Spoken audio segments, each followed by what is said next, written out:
Mate, I'm dirty at this race, the Metropolitan. What would Elias be in this field? He'd be about $1.80. I'm shattered. 2,400 metres, Group 1 handicap. Where do you look? I need some help. I think it's about $7 the field.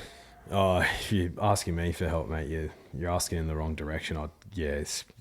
What doesn't help is the fact that half of these are also nominated for the Buck Cummings down in Melbourne. But anyways, let's assume they're all running, right? Zardozi on top for me. She's been racing in the top grade, and you could say that she's been pretty plain this prep thus far. But I think in a truly run 2,400 metres, we might see the best of her, and she's drawn well enough to stalk the speed. So she's on top for me. Another one that I like at odds is number 16, Manzoice. He's been super this prep thus far.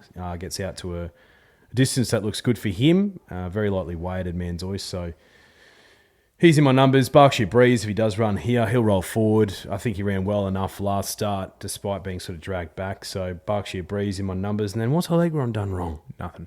He wants to truly run 2,400 metres, which I think he'll get. Yeah. I think this is going to be a genuinely run race with the likes of Serpentine going forward. And I think you're right, Berkshire Breeze will go forward as well. I think it sets up perfectly for future history. Looking through his form, he runs best when it's a genuine tempo up front. And I think he was outstanding in the MRC Cup down in Melbourne as well. So I think he's the one that I think will get the run of the race. Barrow 3 will sit just behind the speed and be too strong late if the breaks come.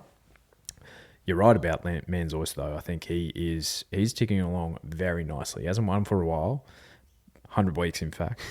but I think Chris Waller has him absolutely humming at 50 kilos. He's going to run absolutely super. Land Legend is an interesting and funny horse. He needs this distance and then some.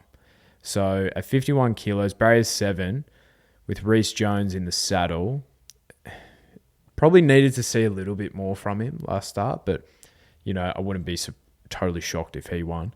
And then, yeah, as you said, Alegron, this is right up his alley second up. Like, you might be worried, is it too far? Nah. This horse laps it up. He absolutely does. He's a genuine stayer.